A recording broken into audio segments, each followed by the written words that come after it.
Hey, what's up everyone? Welcome back to Babylon Talmud. Today we're studying Daf Pei Vav, Daf 86 of Masechta Pesachim.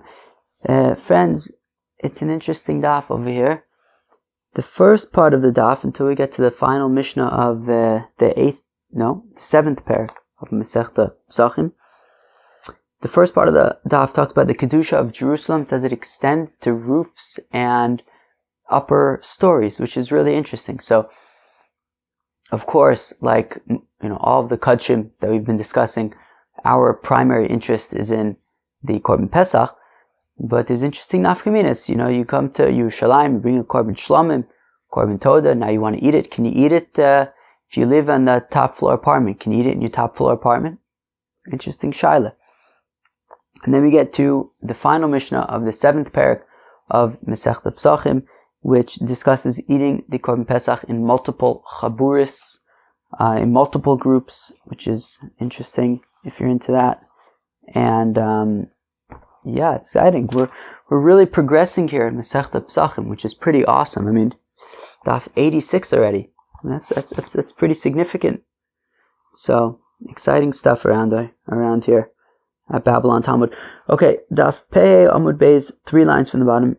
Hachlonos v'ovi achomim v'chulei. Okay, so the Mishnah had said that the windows and the thickness of the walls are considered like inside. Now, let's just say that for now. We'll get back to the details later. So, says the Gemara Amar Rav, says Rav, Gagin v'alios lo niskadshu, that the roofs and the upper stories do not have kedusha.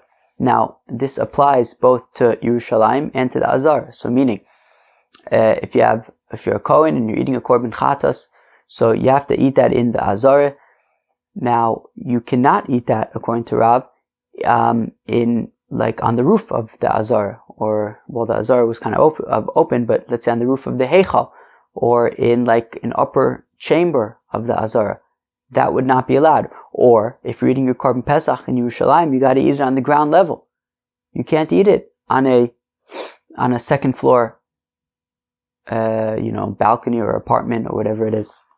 Very, very interesting. You got to eat it on the ground level. So, Amrav Gagan v'aliyos lo niskadshu, that the roofs and the upper stories do not have the kedusha of whether it's the Azara or Yerushalayim. Fact the Gemara, Ini, is that really true? V'amarav Mishum Reb Chia, that Rav said, in the name of his uncle Reb Chia, Kizesa Pischa V'Leila Paka Igra. How interesting is that? That when in Yerushalayim, when they would have so many people in a chabura, that each person was only able to get 1 kazayas worth of korban pesach, and then they would go and they would sing Hallel. Right at the end of the Seder, we sing Hallel with the korban pesach. Between all these people that were packed in on a korban pesach and singing Hallel, it would mamish break the roof. Mamish the singing and the eating, everything together was a very powerful experience. So Paka Igra, it would push it, break, it was Ki'ilu, it would break through the roof. And Mistame, what does it mean? It means that they were congregating on the roof. They were eating the korban pesach there on the roof. Then they would sing Hallel on the roof. Everything was going on the roof. So clearly then, we see that we're eating, this is Rav speaking, and we're saying that we're eating the korban pesach on the roof. So if that's the case, the korban pesach is kachim kalam, you're eating it on the roof. It sounds like the roof is free game, it's fair game.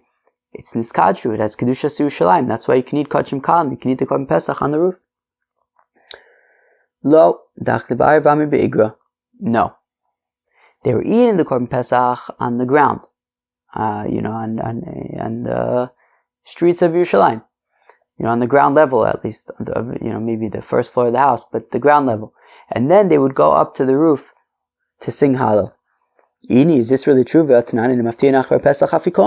Or that we don't get up after we're done eating the korban pesach for afikomen. What does that mean? What it means is that you shouldn't get up from one. So Rashi explains in the Dibur Masma of Rav, he says, Afikomen lashon hotziu kleichem mikan v'nelech v'nochal od b'chabur acheres. Afik means to go out, and I guess koman means to eat. I don't know. But afikoman, like let's get out of here and go eat somewhere else, right? So ein maftirin achar pesach afikoman. After we're done eating the korban pesach, we don't then say let's go somewhere else and continue eating. So how could we say that Rav is saying that they would eat the korban pesach on the ground floor and then go up to the roof to sing Hallel? If he says ein maftirin achar pesach afikoman, that once we're done eating the korban pesach, we don't then go to other places. So lakasha kam b'shas achila kan shelo b'shas achila. Okay, the Gemara gives a simple answer, which is, well, it depends. If you're in the middle of eating, don't get up from one place and go eat korban pesach in another place. Don't do that. But if you're mamish done with the korban pesach and you want to go up to the roof to sing Hallel, sounds very beautiful. As long as it's not your roof that's being broken. But then again, it was only Ki'ilu was being broken. It sounds like it was a very beautiful experience. Maybe this year for Pesach, Babylon Talmud will have a korban Pesach in Yerushalayim, and we'll see if we could break the roof. All right. Yeah, maybe Lemaise we could find the roof in Nachlaot. Maybe in Nachlaot we could find the roof, and we could sing Hallel Darton. Let's go weiter. First, I got to get back to Israel. They got to open up the airports first. There's a lot of things that need to happen. Oh, Mashiach needs to come, Beis HaMikdash.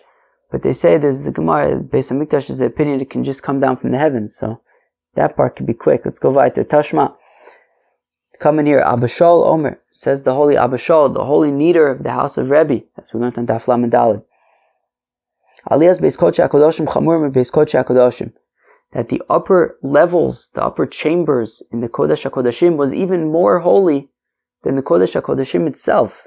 How come? Because the Kodesh HaKodashim, the Kohen Gadol goes in once a year, whereas the upper chambers of the Kodesh HaKodashim, you go in there once every 7 years. Some say twice every 7 years. Some talk say it was once every 50 years. Just to make sure that everything was structurally intact. So we see that the Aliyos Beis Kodesh HaKodashim was even more holy than the Beis Kodesh HaKodashim itself. So, what do we see? So we see that the upper levels, the upper stories, Taka have Kedusha. So Rav Yosef says, Meheicho Nekum, V'nesiv Inish, are we seriously asking a question on Rav from the Heichel? Shiny Heichel. The Heichel is unique.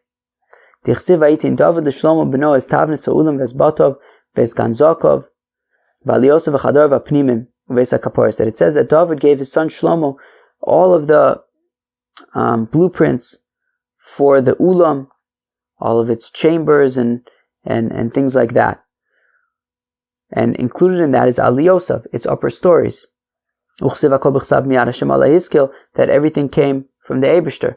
So we see that the Heichal is exceptional because everything came from God, and gave him a list of upper stories and chambers and all sorts of things that were going to be holy. But just the average rooftop of Jerusalem, it will not necessarily have the requisite amount of kedusha to be able to eat kachim kalim, or the rooftops of the Heichal will not have the requisite level of kedusha to be able to eat kachim. Tashma Kamanir Halishachos Abnuyos Bakodesh Ufsuchos Lechol. So if you have chambers that are built into the Azara, but the entry into these chambers is in the Harabayas, it's not in the Azara. So Ki'ilu, as we learned a few weeks ago, so the Harabayas would be Machne Levia, whereas the Azara would be Machne Shechina. So if you have a chamber that's built into the Azara being Machne Shechina, but the doorway, the entranceway into this chamber was through the Harabayas, the Machne Levia. So Tochen Chol V'Gagosein Kodesh. So we say that the inside of this chamber is going to be just have the kedusha of harabayis, not the kedusha of the azara, but its roof will have the kedusha of the azara. So what does that sound like?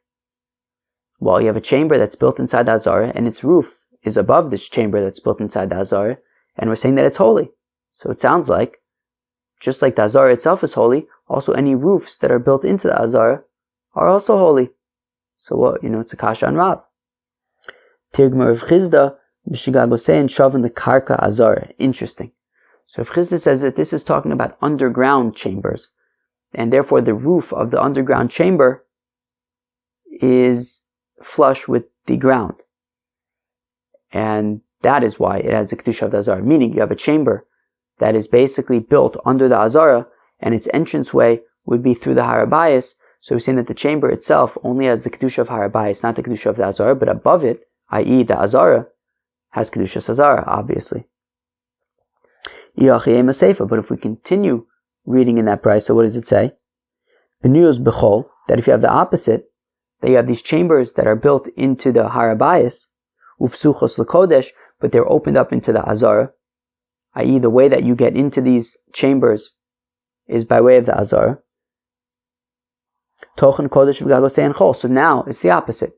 The inside of these chambers that are built in the Harabayas, but whose entranceways are via the Azara, so their insides are holy with the Kedushas Azara, but the roof of it, the roof of this chamber that's built into the Harabayas, has the Kedusha of Harabayas, but not the Kedusha of the Azara, which is a higher level of Kedusha.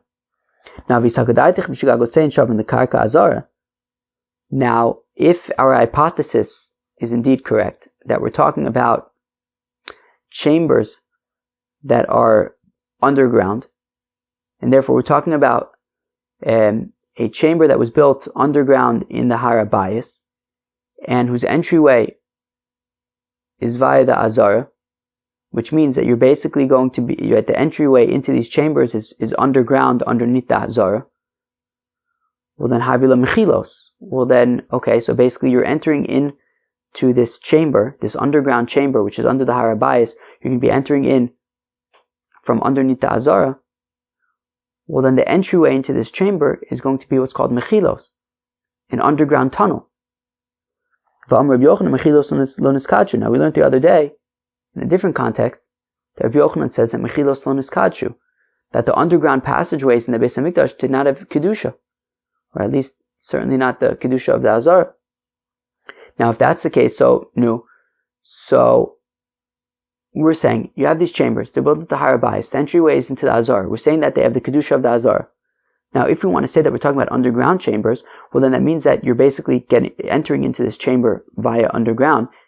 Then how can we say that since it's under the Azara, it has the Kedusha of the Azara? It's going to be opened up into some tunnel, and these tunnels don't have Kedusha. When Rabbi Yochanan says, this is the answer, that when Rabbi Yochanan says that these tunnels do not have Kedusha, meaning when you have a tunnel that opens up into a Harabayas, so even if it goes underneath the Azara, it's not going to have Kedusha Azara. But when the Brisa says that if you have a chamber that's built under Harabayas that opens up into basically a passageway that's under the Azara, and we're saying that the chamber has Kedusha Azara, that's because that passageway opens up into the Azara. So the entranceway into this passageway, which then enters into this chamber, so the entryway into this underground passage is in the Azara, therefore it will have Kedusha Azara, and therefore the chamber, that the way to get into it is via this pathway that comes from the Azara, so the chamber itself will have Kedusha Azara as well. But we learn in the Brisa, Rabbi Yehuda Omer says, Rabbi Yehuda Mechilos mitachas heichal chol. 1 second. Rabbi Yehuda says that any passageways under the heichal do not have Kedusha heichal. So the Gemara gives a simple answer. Kitanya shep suchos l'chol. Again, when we say that those passageways do not have Kedushas heichal, so it's talking about where it's opened up into Harabayas. That's why it only has the Kedusha of Harabayas. Tashma v'gago kodesh. Interesting. But now the Gemara asks a more serious question, which is, but the continuation of that brisa of Rabbi Yehuda is that v'gago kodesh, that the roof of the heichal is in fact holy. So he's saying that these passageways under the Heichal are not holy, but the roof is holy. Well, that's going to be a hard one, because here we have a brisa that's saying explicitly that the roof of the Heichal is holy. So how is Rav saying that the roofs do not have Kedusha? To which the Gemara says, but wait a second. V'tizbira. But let me ask you a kasha. HaKatanu, we have a brisa that says, Gagin alalu ein ochlen sham kachim kachim ve'ein shochlen sham kachim kalim. We have a brisa that says that these roofs, i.e. the roof of the Heichal, you're not allowed to eat kachim kachim there. You're not allowed to slaughter kachim kalim there. So then clearly, think again. Clearly, this roof of the Heichal does not have Kedusha. Well, ve'elakasha gagal kodesh. But then what do we do with the brisa that says that the roof of the Heichal is holy? So listen to this. Rav Chama bar Guria le'osen beis amos. So Rav Chama bar Guria says it's holy to an extent. It's holy regarding, now beis amos, it does mean 2 amos, but meaning 2 1 amma long measuring sticks. What are we talking about? It's not. As we learn in the Mishnah, beis amos hayu b'shushan abira. Interestingly, above the entrance to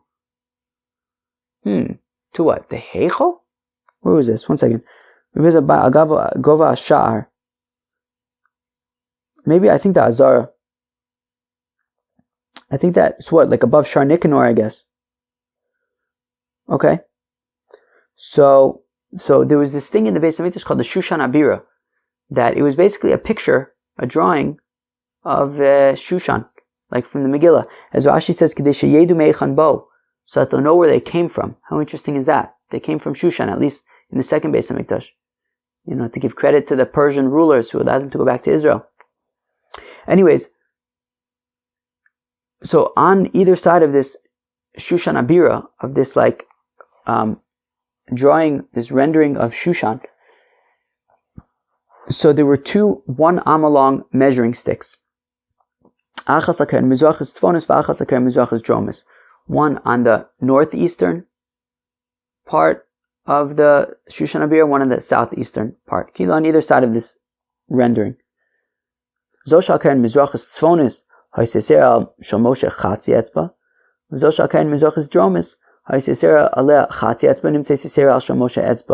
Okay. The measuring stick that was the 1 amma long measuring stick that was on the northeast side of the Shushan Abira was 1/2 a finger breadth larger than the amma of Moshe, meaning 1 amma, as we know, is 6 tefachim. Now 1 tefach is, alright, so this was a Gemara in Eruvin, right? What was it? 1 amma I think is 6 etzbos. So then the measuring stick that was on the northeast was 6 tefachim, okay, the 1 amma, plus an extra etzba. The one on the southeast was, so the one on the northeast was plus 1/2 an etzba, 1/2 a finger extra. The one on the southeast was a full finger larger. Okay, fine. How come we have different measures? How come we have the regular amma, which is like the amma of Moshe Rabbeinu, then we have these larger ammas, like we have larger measuring sticks? So the Gemara gives an interesting answer.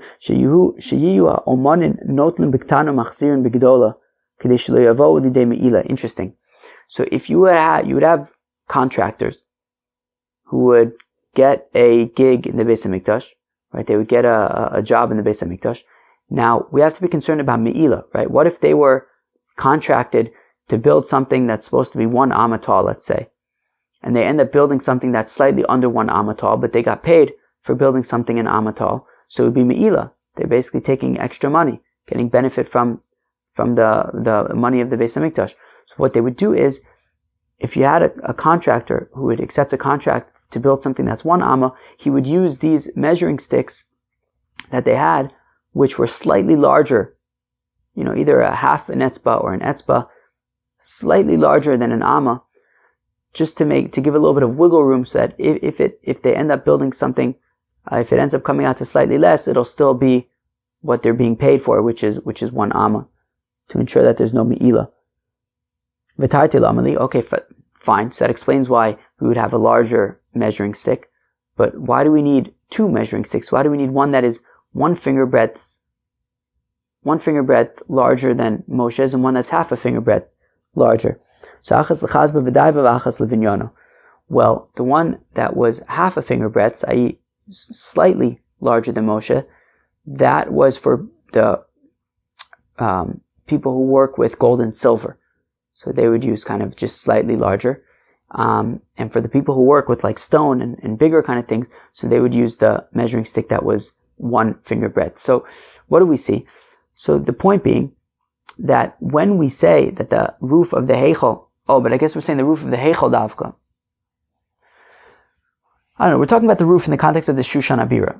Okay, so the roof of this Shushan Abira, it had Kedusha to an extent.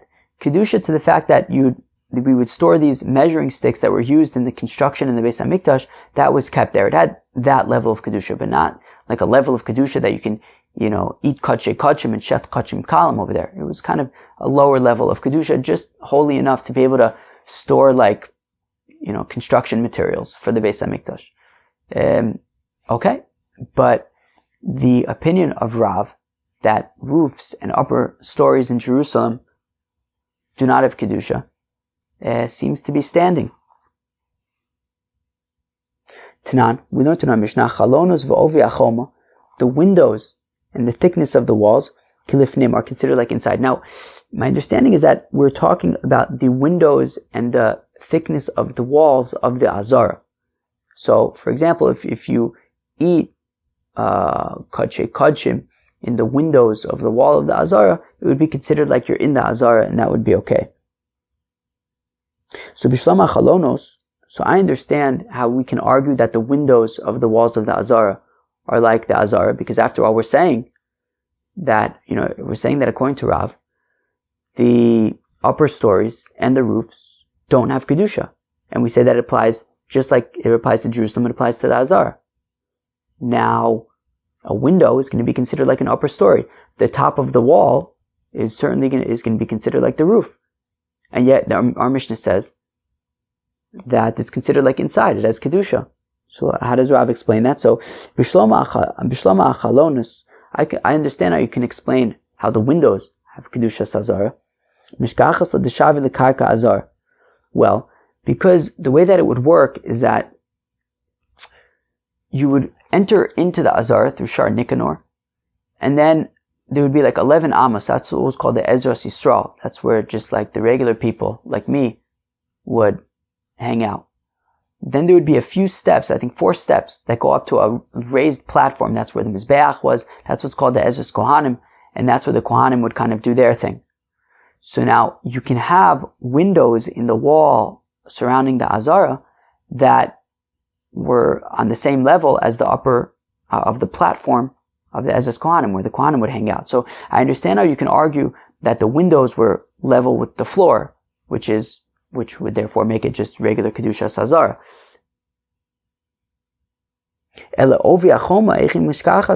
But how can you argue that the thickness of the top of the wall would be flush with the level of the floor of the Azara, to say that it would be considered like ground level? So the Gemara answers Mishkachas la bivarshura. Tichsev vayev al chel v'choma.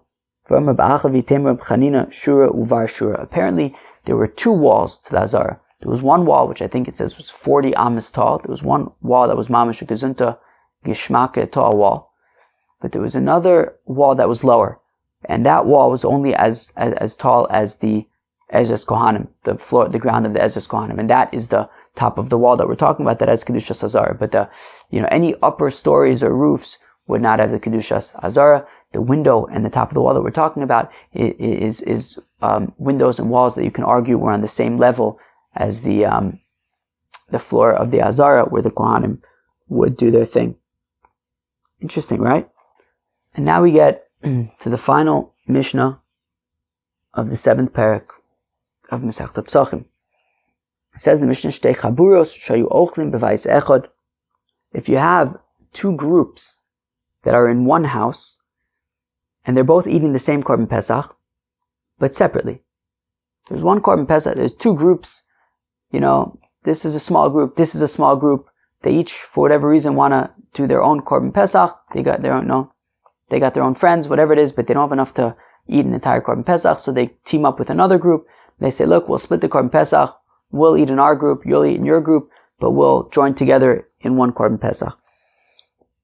So the Mishnah says, so if you had two chaburas that were sharing one korban pesach in the same house,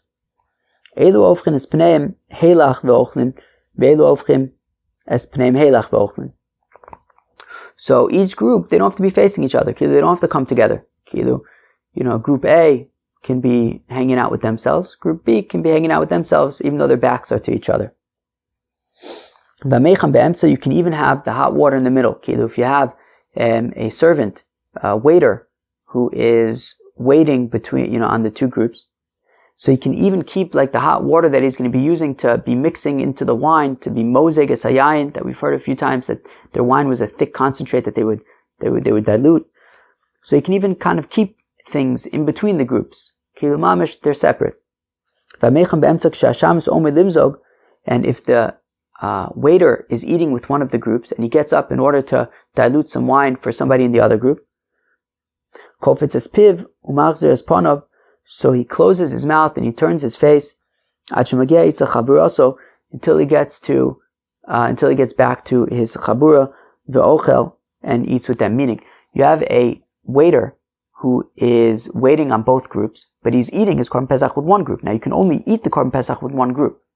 You can have one korban pesach for two groups, but once you're in a group, you got to stick with that group. So if you have that waiter and he's eating this korban pesach with his group, but he's got to get up in order to dilute some wine for somebody in the other group. So what he does is, even while he goes over to the other group to dilute the wine, he still keeps his face looking at his group and he keeps his mouth shut, basically to make it clear that he's not eating with a group he shouldn't be eating with. And a bride, a newly married bride, so she's permitted to turn the other way if she feels uncomfortable in the group. She could turn the other way also and look the other way while they're eating the korban pesach, and that would be acceptable. Says the Gemara, Masni Simani Rabbi Yehuda, who is the author of our Mishnah, who says that you can have one korban pesach for multiple groups, but you can only eat korban pesach with one group. So that's Rabbi Yehuda. The Tanya, as we learn in the Brisa, Alabatim asher yochlu osu b'hem, that it says by the korban pesach that in the houses that you're going to be eating them, right? They're going to be eating the korban pesach in them. Which teaches, so because, right, bahem is plural, right? Abatim asher yochlu osu b'hem. Right, the houses that they will be eating, or that you will be eating it in them. So it means that you can have multiple chaburis for a korban pesach.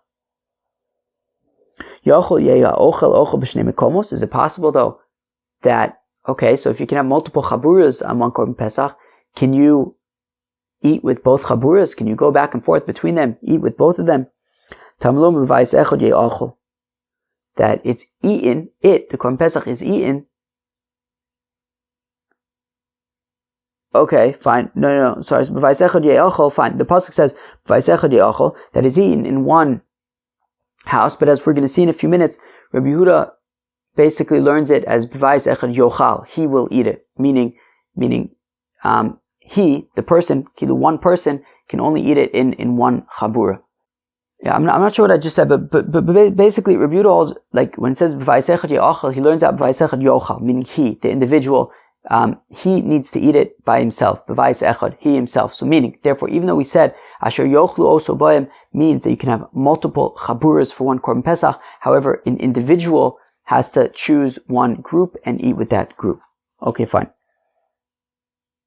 Mikan amru, so from here we said, Hashamash ochel k'zayis b'tzad toner, that, if you have a waiter who's preparing the korban pesach and he spaces out and he eats some of the korban pesach, well, that's it basically. He can't go back and eat it with his group because he can only eat it in one place. So ipikeachu memale kreso mimenu, well, if he's smart, he'll just eat as much as he can right now because he's not going to be able to eat any more of it later in the other place.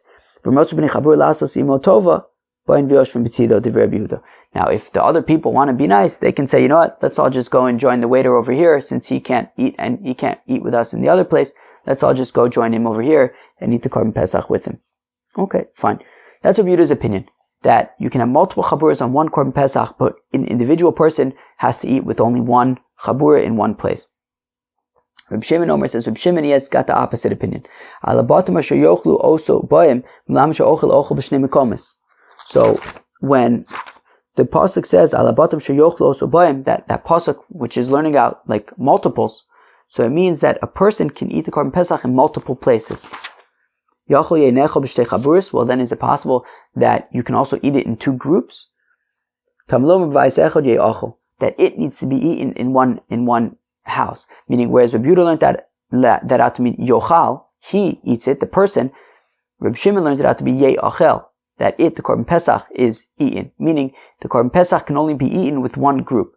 However, a person who belongs to one group is allowed to then go and eat again in a different group. Okay, so basically, Rabbi Yehuda and Reb Shimon have opposite opinions. Rabbi Yehuda's opinion is that there can be multiple groups for one korban pesach. However, an individual person needs to choose a group and stick with it. Reb Shimon's opinion is that there can only be one group per korban pesach, but a person could, after he's done eating in his group, he can go and eat korban pesach in another group as well. What is the machlokas between Reb Yehuda and Reb Shimon? Reb Yehuda savi yeshem l'masoras, Reb Shimon savi yeshem l'mikra. This may be the first time that we're getting to this machlokas explicitly, yeshem l'mikra versus yeshem l'masoras, but we must have had examples of this until now, which is basically this concept means yeshem l'mikra means that we give weight to how something is read, whereas yeshem l'masoras means we give weight to how something is written. So as I was saying, that Rabbi Yehuda's opinion is that b'vayis echad yochal, right, that he, the individual, will eat it in one place, i.e. he can only be part of one group and eat it in one place, because he learns when the pasuk says b'vayis echad ye'achel, even though we read it ye'achel, he says that's not what's more important. What's more important is how it's written, and it's written yochal, and therefore it's referring to him as an individual has to eat it in one place. Whereas Reb Shimon says no, what we care about is how it's written, yeshem the mikra, and it's read ye'achel, it will be eaten, it referring to the korban pesach, therefore it can only be eaten with one chabura. However, that an individual, if he wants, right, that you can eat it in multiple houses, in multiple places, that would be acceptable. That's the machlokas between Reb Yehuda and Reb Shimon. Now, fact the Gemara, Haryosvin or Zok the Gemara, Haryosvin v'nifrisa mechitza b'nein. So what if you have a group, they're sitting around eating their korban pesach, getting wasted. So, and then a wall just kind of comes down between them. Pashit. So now they're all of a sudden in two groups. Okay. Well, according to Yehuda, who says that a korban pesach is allowed to be eaten in two groups, no big deal. Okay, so they're all in one group. A wall kind of came down in between them. Now they're two groups. That's okay. But according to Reb Shimon, who says that one korban pesach cannot be eaten in two groups, well, that wall is going to create an issue because now there's two groups on one korban pesach. Imagine you have two apartments, one next to the other. You have one family is eating their korban pesach in their apartment. You have the next family is eating their korban pesach in their apartment. And then the wall between the two apartments falls down. Now all of a sudden it's a new space. So according to Reb Shimon, who says that you're allowed to eat the korban pesach in multiple places, no big deal. Right? The new architectural structure of the space doesn't make a difference. Whereas according to Rabbi Yehuda, who says that you're not allowed to eat the korban pesach in two different places, well, this is a new structure. It's a new place, it's a new space, and therefore you will not be able to continue eating your korban pesach. Yosef Rav Kana was sitting kapasha le mifshat. He took this halacha at face value. Amalei Rav Ashi asked a question. Le Rav Kahana, v'tibay lach ibaya, siluk mechitza v'asiyas mechitza, yavi kibeis mekomos u'chibeis chaburas tami, olo teku. The Gemara says teku, meaning what happens if you have two people in their apartments, you then remove the wall and you put it back? Is it going to be considered like two places or what? Gemara says, leave me alone. Let's do other things. So the Mishnah had said that a bride, if she feels uncomfortable in the group, she could turn the other way and eat the korban pesach, and that's acceptable. My timer, the Gemara, how come? How come she would want to do such a thing? How come she'd want to turn the other way? So Rabbi Chia bar Abba says the name of Rabbi Yochanan because she's embarrassed. She feels uncomfortable. She just got married. These are strange people. She feels uncomfortable. If she wants to look the other way, Rabbi Rashi says maybe everybody's looking at her, so she's allowed to. Rafuna Breder of Nosin, Ikla Levi of Nachman bar Yitzchak. So Rafuna Breder of Nosin visited Rav Nachman bar Yitzchak. Amrule, they said to him, Mashimcha, what's your name? Amr Lehu Rafuna. He said, my name is Rafuna. Amru Nesev Marapuria. They said to him, okay, why don't you sit on the couch that they would eat on? As we know from Masechta Brachos that they would eat on couches. They would recline. So he did. So he sat on the couch. Yavule Kasa, Kible B'chad Zimna. They offered him a glass of wine. He says, sure, I'd love a glass of wine. V'shasa b'trei Zimne, and they ate it in 2 sips. He ate it leisurely. He drank it leisurely. He sipped his wine. V'lahadra Ape, and he didn't turn the other way while he was drinking.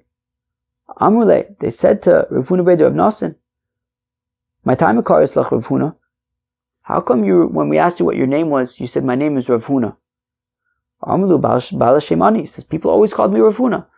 So I said my name was Ravuna. My time akar amulach Nesev Apuria Yosaf. How come when we said, why don't you sit on the couch, you immediately sat on the couch rather than like sitting on the floor or something? He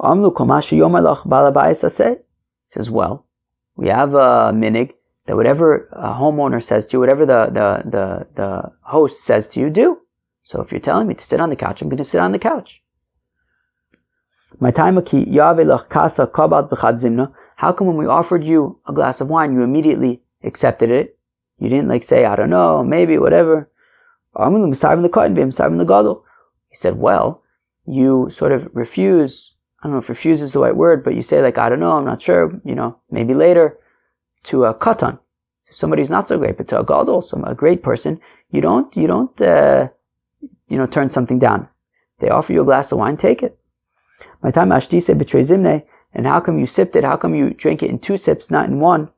Amrlu, he said to him, Tanya, as we learn in the price, ashosa kosu b'vasachas, if somebody just drinks his entire glass at once, how is a gargaron? He's like a gargaron. Honestly, I didn't look up what that means, but it means a gargaron. Doesn't sound like a good thing. A muzzler. I don't know. A guzzler. Shnaim derech eretz. To drink in 2 sips, that's appropriate. Shlosha migas eruach. If you drink it in 3 sips, like mama's taking your time, well then, that's haughty. Don't do that. So that's why you drink it in 2 sips, as he's supposed to.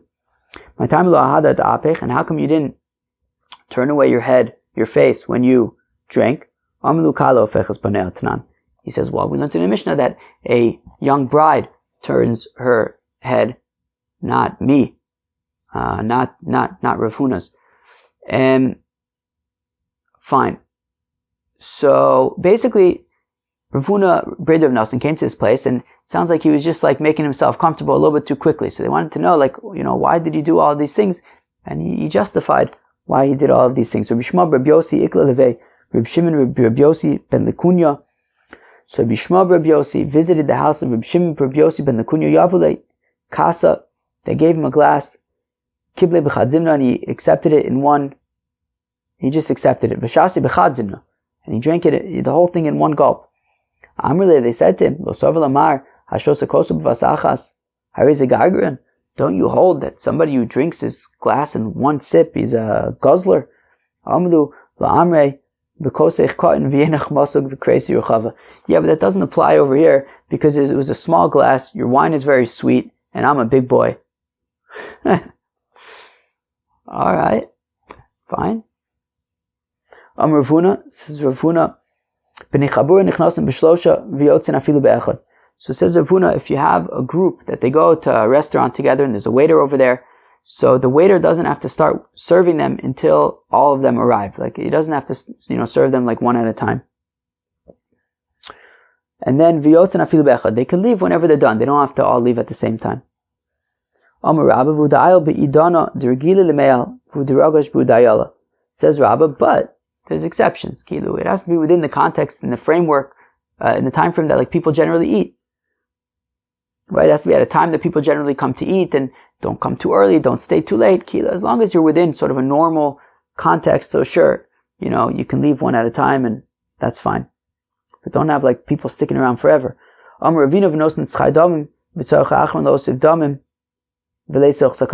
Ravina that if you're going to having like special service where like the waiter needs to like treat people individually, so then make sure to pay him, and the person who stays late, give him extra money. But you don't necessarily, what's that, like leaving a tip or something like that. But I don't know, I guess you don't have to pay extra necessarily for this. I guess as long as you work it out in advance, whatever is supposed to be paid, I imagine. Well, we'll come back to Ketzatzolan. Will we come back to? Well, no, what's the consensus? What do you guys think about Ketzatzolan? Not so pashit, right? Not so pashit. Korbanis. Alright, what can I tell you? Let's see, but we're up to Parak 8 of Masechta Pesachim, 8 out of 10. Exciting times here at Babylon Talmud. Okay, Pesachim Daf Pei Vav, we talked about the Kedusha of Yerushalayim. Super interesting. We have the opinion of Rav, which seems to hold, which is that the upper stories and the roofs of Jerusalem as well as the Azara don't have their respective Kedusha. So I guess nafkaminas for the Babylon Talmud Korban Pesach this year, that we should probably eat it. It's, if we all come to my parents' house in Nachlaot, there's a big there's a big like park, Darton, that they just redesigned a few years ago. So maybe we can eat Korban Pesach over there. Akoponim. So, okay, fine. Eating in multiple chaburas. So Rabbi Yehuda's opinion regarding eating in multiple chaburas is that you can have multiple chaburas for one Korban Pesach, but an individual person can only, he has to choose which chabura he wants to be in. He can't eat in multiple chaburas. Rabbi Shimon's opinion is that there's only one chabura per Korban Pesach, but an individual can eat in multiple chaburas if he wants. He can go from one to the other. And I'd say that those were really the main sugyas of Daf Pei Vav. There was an interesting anecdote with Rav Huna Breder of Yoshua, Rav Huna Breder of Nosson, who visited Rav Nachman Bar Yitzchak, and there were some interesting tidbits over there. Like, for example, Kol Masha Yomer L'cha Bal Habayis Aseh was interesting, and Mesarvin L'Katan V'Mesarvin L'Gadol, interesting in Yonim. Have a great day. Peace out.